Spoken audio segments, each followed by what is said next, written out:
One of Nashville's oldest church congregations now has one of Nashville's youngest senior ministers. Vine Street Christian Church is 205 years old. The Reverend Margie Quinn is just 35. But she was the unanimous choice and apparently a perfect fit for the times we're living in. I, for one, can't imagine the epic responsibility of leading a spiritual family. What does it take? Certainly deep faith, great intellect, and in this case, a refreshing dose of humility. Right up until the minute before I get in the pulpit, I'm scratching out and scribbling things. And I'm not someone who preaches from a manuscript. There are Sundays when I do not know what to say. And that is unfortunately more and more of a reality, that there's a call to speak to this moment, and sometimes I'm left speechless. It's why I believe in prayer. It's why I believe in storytelling, and it's why I believe in letting the Spirit move, because I want to believe in the Spirit's ability to move, even as I'm up there trying to say something that's faithful. I want the people to know we can see you. We see you pull out your phone. We see you walk to the bathroom. We see you digging in your purse for a mint. Like, we can see it all from the pulpit. We see you whispering to each other. It's just so you know.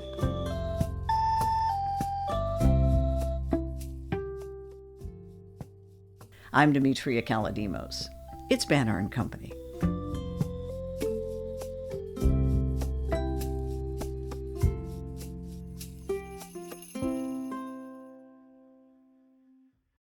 Hi, Margie. Good to see you again. So good to see you. Was it pretty evident early in your life that church and ministry would be your path? I mean, were you preaching to the stuffed animals? I have located my very first diary, and I was in 4th grade, and so this is stuffed animal era. And in it, I had a page labeled Important Questions, and this was written in gel pen. And the first question was, who made God? And the second question was, is God really a boy? So I think both of those questions kind of summarize in terms of, being a woman and being a pastor, where I was probably headed. But I wouldn't say that I knew at that point, I'm going to go into ministry and I'm going to work at a church. Yeah, that came later. I am the baby of 6 kids. Usually that's the person whose voice is never listened to. I know. So I had to draw a lot of attention to myself through Spice Girls routines and being even louder and more attention-seeking, which has, gotten me to be really good at public speaking and projecting, as you know. Mm-hmm. Yeah. And you're a Nashville native. You grew up here. What part of town and in what era? Yes, I grew up in Green Hills in the 90s and early aughts, and went to public school before going to University School of Nashville, which most people think college is the best years of their life. For me, going to USN, best years of my life. Why? I remember my first day of school being very surprised that the popular people were sporty and they wanted to learn.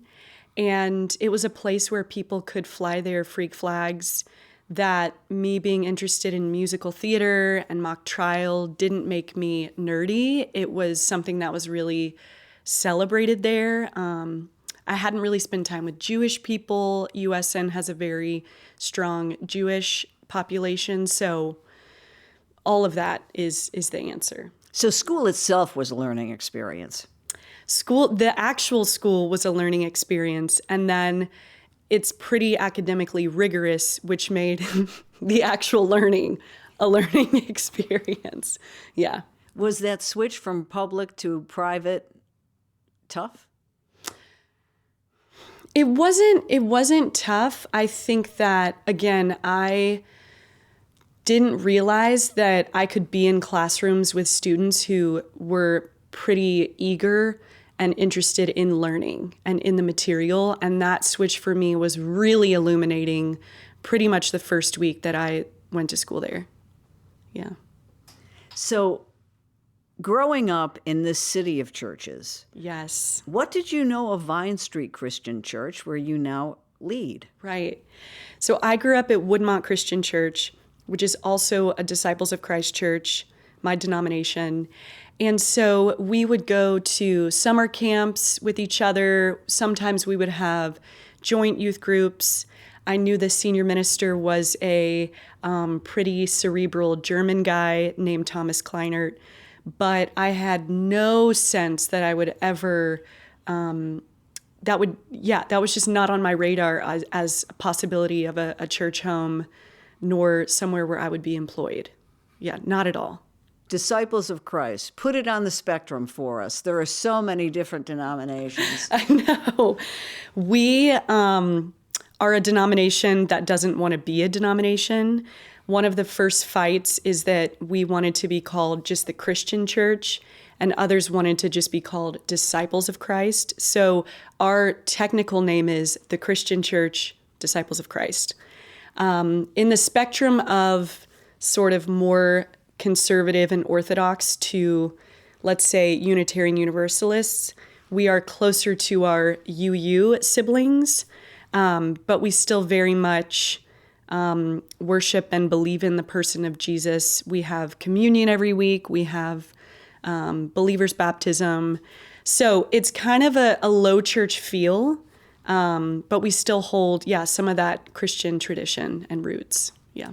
Vine Street itself, super old congregation. I didn't realize in excess of 200 years old. Yes. I didn't realize that either because our current location, we've only been there 57, 58 years. But Vine Street used to be on Vine Street, closer to downtown, and has, a really rich history in the city. And wasn't there a Jewish temple, a really ornate, beautiful one on Vine Street? Yes, right next door to us. And from what I understand, part of our lineage, part of what makes this church so special in our history is that we had a really close relationship with our Jewish siblings at that temple. Yeah. So how does one decide to go to divinity school, seminary, theological study, whatever that's called in your world? That is a great question. I hear people say it is rigorous beyond compare because your brain almost hurts from thinking so deeply. Yes. It's a pretty weird social experiment to put people from different backgrounds and religious traditions in a school together and not only have them learn about theology, but have them express what I think is the most personal parts of ourselves, our spirituality. I was working in nonprofits in Seattle, and one of my mentors, who's a retired Disciples of Christ minister, who sort of saw this itch in me from a young age, she said to me, "Margie, when nothing else makes sense, it's time for you to go to seminary." And I was feeling like the nonprofit world wasn't quite right for my gifts. And I applied to so many other jobs and realized through her words and sort of a lot of rejections that nothing else was making sense. And it was time to go get a Master of Divinity. Yeah. Was there any second thoughts looking back? No, I think at that point I was pretty stalwart about going. I think the second thoughts for me was returning to the South. I moved to Seattle to get away from the South, and very quickly on into living in Seattle, I realized that I'm Southern, which was a great disappointment in some ways, and also really clarifying. So I didn't want to go to Duke. I didn't want to be back in the South. And I had a buddy say to me, if you feel like you will do faith and justice work in the South, you need to sit at the table with people that you disagree with. You need to return to the place where you feel like you'll be doing your ministry. So that's the only kind of funny hitch, that I returned to a place that I desperately wanted to get away from. And that homecoming has been really really integral to what I'm able to do here. That moment of I belong in the South. Yeah. Were you just yearning for, fried chicken and tea, or what was it? I think that this amazing theologian, I think it's John O'Donohue, he says that we all have a landscape of the soul. And even though Seattle is definitely the most geographically stunning place I will probably ever live, I missed having seasons. I missed thunderstorms. I missed loud summers with crickets. I missed the brown trees in winter. And I missed people looking right at you and saying, "Hey, sweetie." The first flight I took back to Nashville for Thanksgiving, a Southwest flight attendant had a Southern accent, looked me in the eyes and said, "Hey, sweetie," and I just started crying. Aw. So all of that made it very clear that I'm Southern. Now, your journey to the big job, the senior minister at Vine Street, at 35, you've got to be one of the youngest in that role, not only at that church, but at any church. It's, yes, I think being called to be the senior minister of a church as a young woman, as you can imagine, comes with some imposter syndrome. And I have been lucky to grow up in a denomination where I've seen women in leadership from a very young age. I think that's one of the reasons I actually think that I can do it, because I've seen women preaching, women in ministry, women serving in really important leadership roles in the church. And I think I feel very affirmed by the church that my age and my gender actually make me, it feels like the right time for me to step into a role like this. It's funny, one of the first big series that I did when I came to the station back in the early 80s was a series on women in ministry, because No way. It was so new, different, and, what are we going to do with a woman in front preaching at the pulpit? And, of course, many denominations still will not and never will allow. How do you feel about that? It's heartbreaking because for me, when I look at scripture, there's so many, women in leadership in the Bible. I think about Mary. Many people think she was the very first preacher. She found Jesus in the garden and she ran down and was the first person to proclaim the good news that he's risen. And so for churches to still not accept women as called ministers, to me, it not only goes against scripture, but it goes against this call that so many women feel to be doing what I get to do. Yeah. And many times there's justification, but we value you so much for your organizational skills in the kitchen and, being able to raise money and so forth and running a daycare. Right. But women that really aspire to stronger roles in a church or temple setting are disappointed. Yeah. And do they leave? Yeah, I think hopefully this answers your question, but in seminary, one of the things I wrestled with the most was I don't see myself in the Bible. I'm not good at cooking and serving. I don't feel particularly compelled to work with children. I'm not really a follower. I'm not particularly subservient. I love storytelling. I love writing. I love teaching. I love getting to officiate weddings. And so that was important for me to wrestle with then. And again, it breaks my heart that so many churches tell women, you are a leader in a role with children. You are a leader by serving in our homeless ministry, and not you are a leader by being a prophetic preacher and pastor. Mm-hmm. Yeah.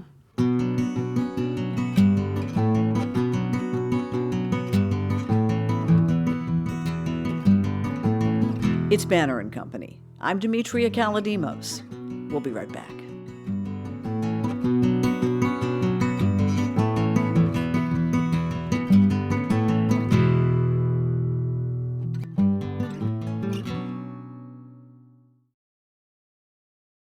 This episode is brought to you by Redfin. You're listening to a podcast, which means you're probably multitasking. Maybe even scrolling home listings on Redfin, saving homes without expecting to get them. But Redfin isn't just built for endless browsing. It's built to help you find and own a home. With agents who close twice as many deals, when you find the one, you've got a real shot at getting it. Get started at redfin.com. Own the dream.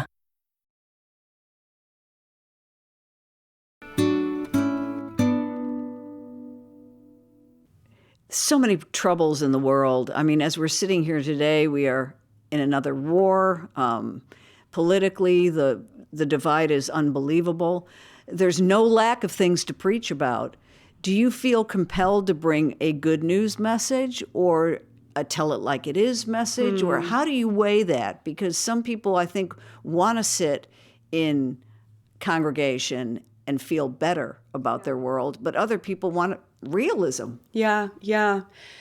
The theologian Dietrich Bonhoeffer says you have to have a newspaper in one hand and a Bible in the other when you're preaching. And I think that at least for my congregation, they are so hungry for hope. And they are, as I am, so close to slipping into apathy and stagnancy and hopelessness. And what I try to convey to them, and what I believe that Brene Brown talks about, hope is a muscle. It's a discipline. It's not always a feeling. And so part of returning to church every week is stretching a muscle that you have to keep strong, not just experiencing the feeling of hope every week, because I don't always feel it. You may not always feel it, but we show up and commit to each other as this discipline of hoping anyway. So church is a spiritual gym in a way. Church is a spiritual gym. Every week, writer Anne Lamott says people have amnesia. They forget that they're loved. They forget that they're cared for. And so we experience amnesia. We got to go back every Sunday to be reminded that we're loved, that there's reason to hope. Yeah. What about churches organizing, being political, solving social problems like housing? I mean, where is Vine Street in that process? I think that we are a church that believes in progressive values, and we see the life of Jesus as a man who lived so radically he was killed for it. So it's about more than just being nice or kind. It's about advocating with and for the oppressed. I think the challenge, and something I want to help our congregation live into, is how do you hear a message and then go out and actually be the hands and feet of Jesus at the Capitol, on the street, in your workplace, because it's well and great to get to worship together, but a church is a building, and we don't stay there all week. We exit the building, and we have to go figure out ways to be the church in such a broken world. So here you are back in the hometown that raised you, and I'm sure you see a lot of need and a lot of ills that need correcting. Yeah. What's on your priority list as a faith leader?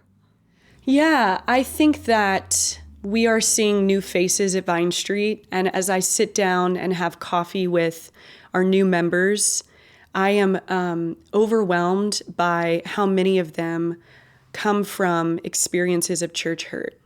A lot of it is because of their sexual identity. Some of it is just the really fundamentalist tradition that they grew up in. And so lately I've thought, if I can just make our church a safe place to land, and if we can make this space explicitly welcoming to people who are not sure where they are safe in this world, then we are hopefully following the gospel as faithfully as we can as flawed human beings. Is change hard to bring to some of your older members, though? I mean, these sound like very progressive and new ideas to some, anyway. Yeah. This is a 200-year-old congregation. Yes. I am impressed with how willing the full spectrum, the full variety of ages of our members are in terms of getting on board with our desire for justice and advocacy. And I won't lie to you, it's hard.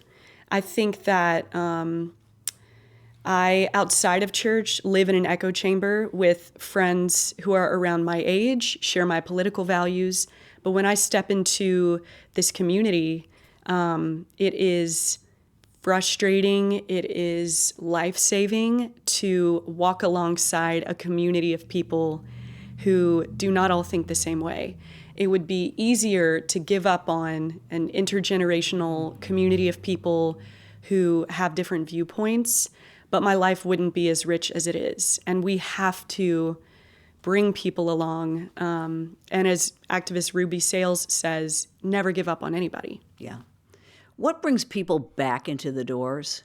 People that might have just said, I'm done with organized religion, it's not for me, bad experience, bad childhood trauma, whatever. What brings people back? That's an amazing question. I met with a woman for coffee this morning who has a lot of church hurt, and she said to me, every time I worship at Vine Street, I feel little by little like a piece of me is being healed. And the job can be thankless, as your job can be. Moments like that are so affirming that we are doing something. I think people, especially young people, are really hungry for community, to be looked at in the eye, to feel less lonely.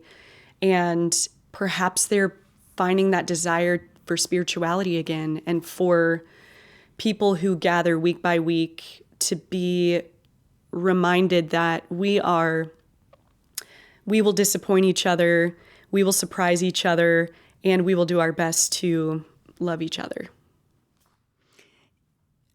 You obviously love to write, and probably voracious reader as well.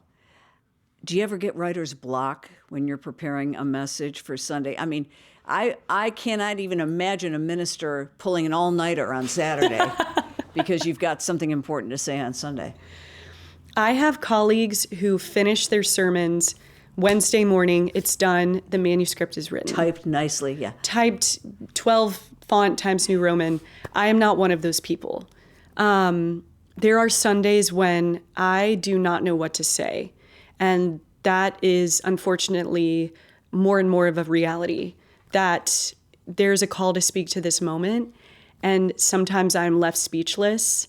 It's why I believe in prayer. It's why I believe in storytelling. And it's why I believe in letting the Spirit move right up until the minute before I get in the pulpit. I'm scratching out and scribbling things.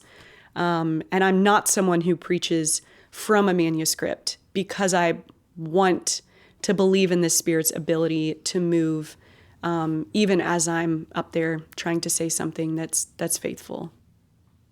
How does one become, the senior minister? Do you have to sort of audition? Have they heard you preach? And how big a role does preaching play in the overall job? Yeah. Luckily, I had already been the associate minister for 2 years. So they knew me. They knew you. They knew me, and they had seen me preach. If I hadn't served there, I would have been brought in to preach a sermon as part of the interview process. Really? Yes. And it allows the congregation to get a feel for my theology as well as my style of preaching and my ability to bring a word that is compelling and freeing and faithful. Yeah. So being in, you sort of had an inside track, but not a guarantee. Right. Yeah. Not a guarantee. Yeah. God, I couldn't imagine anything more crazy than having an audition sermon. Oh my gosh, I know. What would you say in your audition sermon? And then I'll answer what I would say in my audition sermon. I think I would I'd probably self-destruct before I got up there because you're thinking it has to be so important and Yes. so memorable. Yeah. And so moving. Yes. And how do you do all of that in one? First of all, how long are they? Gosh, depends on the tradition. Episcopalians, tight 12 minutes.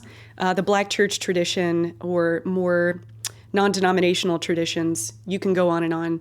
I would say if I go past 15 to 17 minutes, I'm losing people. The beauty of getting to preach almost every week is that I feel way less pressure to say the thing versus when I've worked at other churches and gotten to preach maybe once a quarter, I feel like I have to say it all.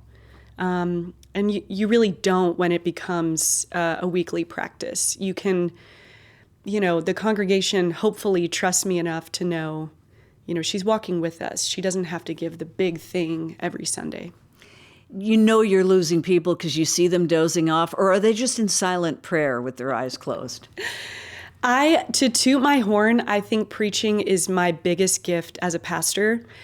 But with that said, I want the people to know we can see you. We see you pull out your phone. We see you walk to the bathroom. We see you digging in your purse for a mint. Like, we can see it all from the pulpit. We see you whispering to each other. It's just so you know.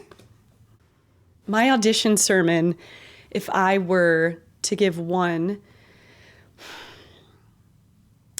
I think that someone whose name I'm forgetting, a great writer and theologian, said, the most important word in the Bible is not love, it's not grace, it's not hope, it is with.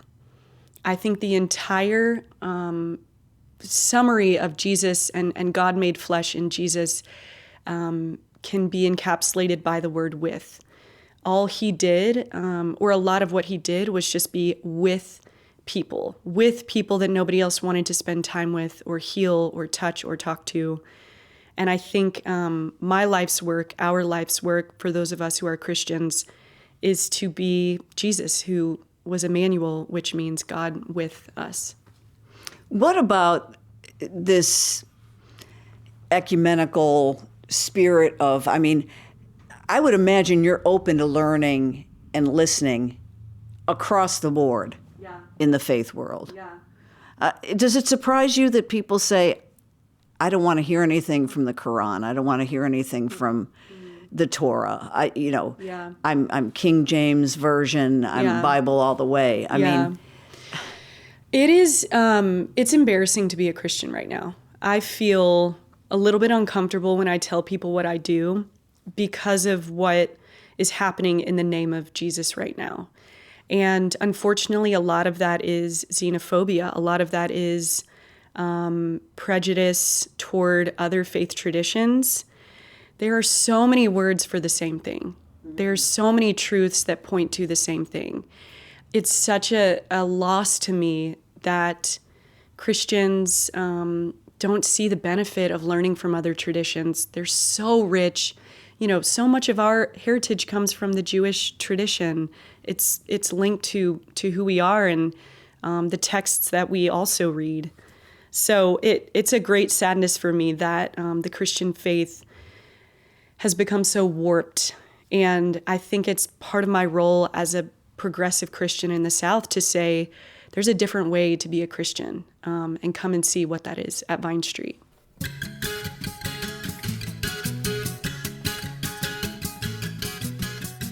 It's Banner and Company, and my guest is the newest senior minister of Vine Street Christian Church, the Reverend Margie Quinn. We'll be right back.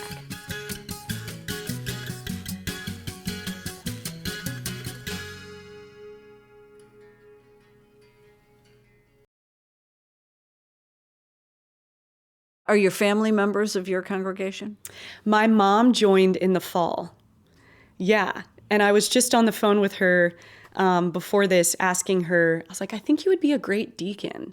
And she was like, I don't want people to think it's nepotism. And she often tells people, I would have joined here even if Margie wasn't the pastor here, because she enjoys the people and the community. Musically, where is the Disciples of Christ Church? Are you guys singing out of a hymnal, or is it hands in the air, or what's it like? Not as many hands in the air. Maybe I need to propose that. We have a beautiful hymnal with a lot of songs that I think folks from any denomination would recognize that we sing from. And we have a couple other supplementary resources that we use. But while my church is progressive, we still love and believe in the tradition of some of these old hymns, old spirituals that inform our faith today. I was taking a peek at your Instagram, And there was like a little post-it that said, "I hope I don't lose my wildness in pursuit of holiness." Is that sort of your words to live by in this moment? Yes, there's a quote, I keep quoting people, but there's so many amazing writers and theologians, as you know. Anna Forrest said, "I learned that I could be both wild and holy."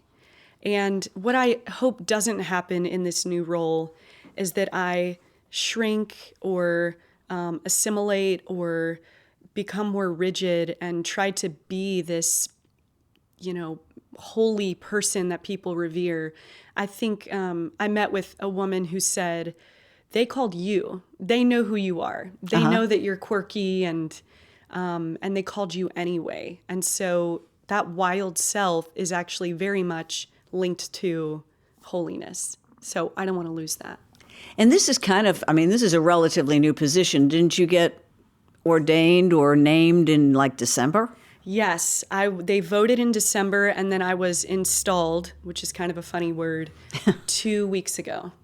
It's like putting a kitchen together. It's a lot of people said coronated or inaugurated, and I was like, no, I'm not a queen. Installed. Yeah. And they being the congregation writ large or a group of deciders, or how does it happen? It starts with a search committee, and then the board has to approve, and then it goes to a congregational vote. And I was really humbled and delighted to hear that it was unanimous. And I think it's an affirmation that the congregation wants me here just as much as I want to be here. I love what I do. I really do. Is it a 24/7 job? I mean, your phone can ring, someone's sick, someone needs a problem solved, or just words of encouragement. I would assume it's sort of like a doctor. You're on call.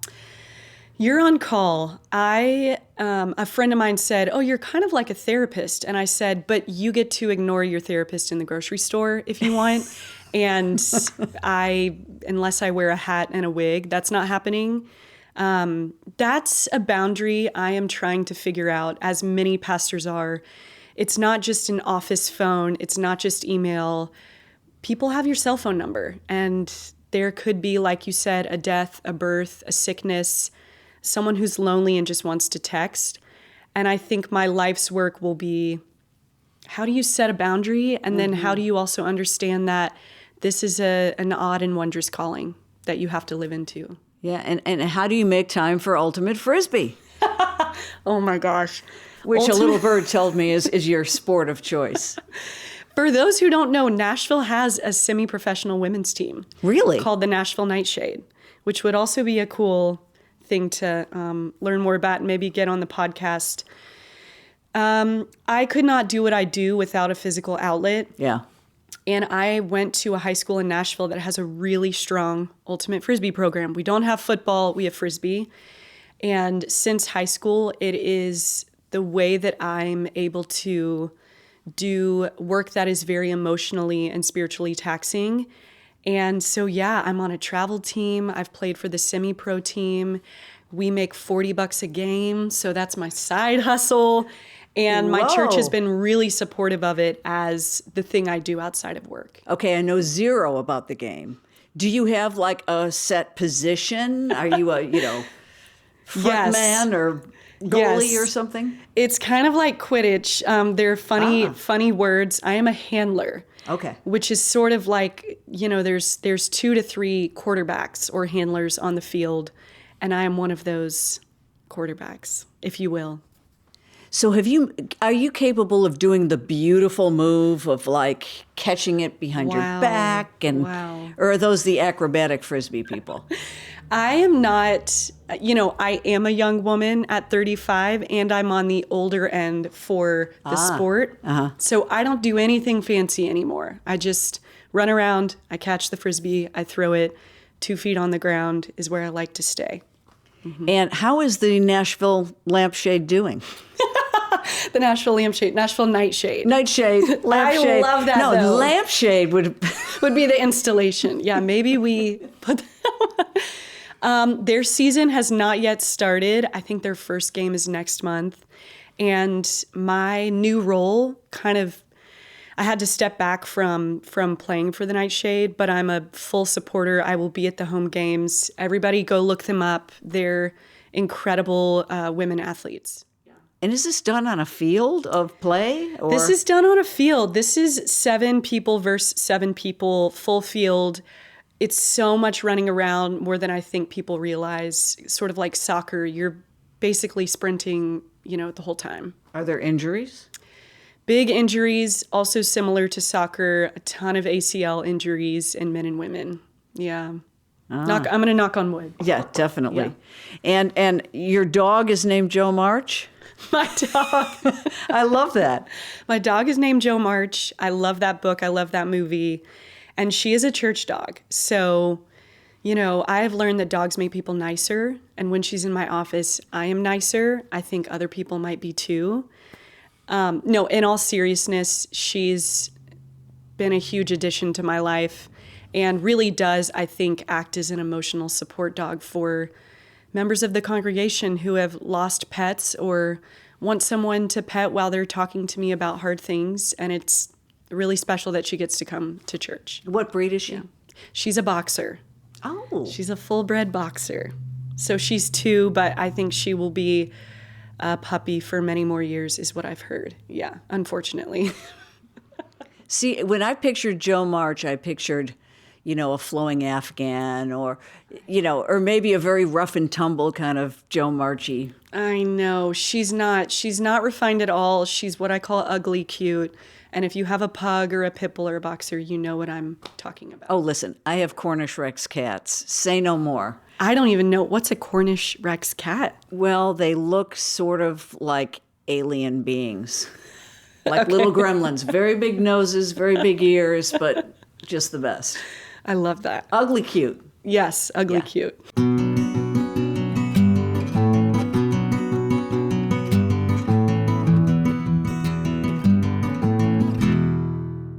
Banner & Company is a production of the new Nashville Banner. This episode is produced by Steve Harouche and edited by me. The original music is by Verlin Thompson. You can subscribe wherever you get your podcasts or go to NashvilleBanner.com. You're in good company.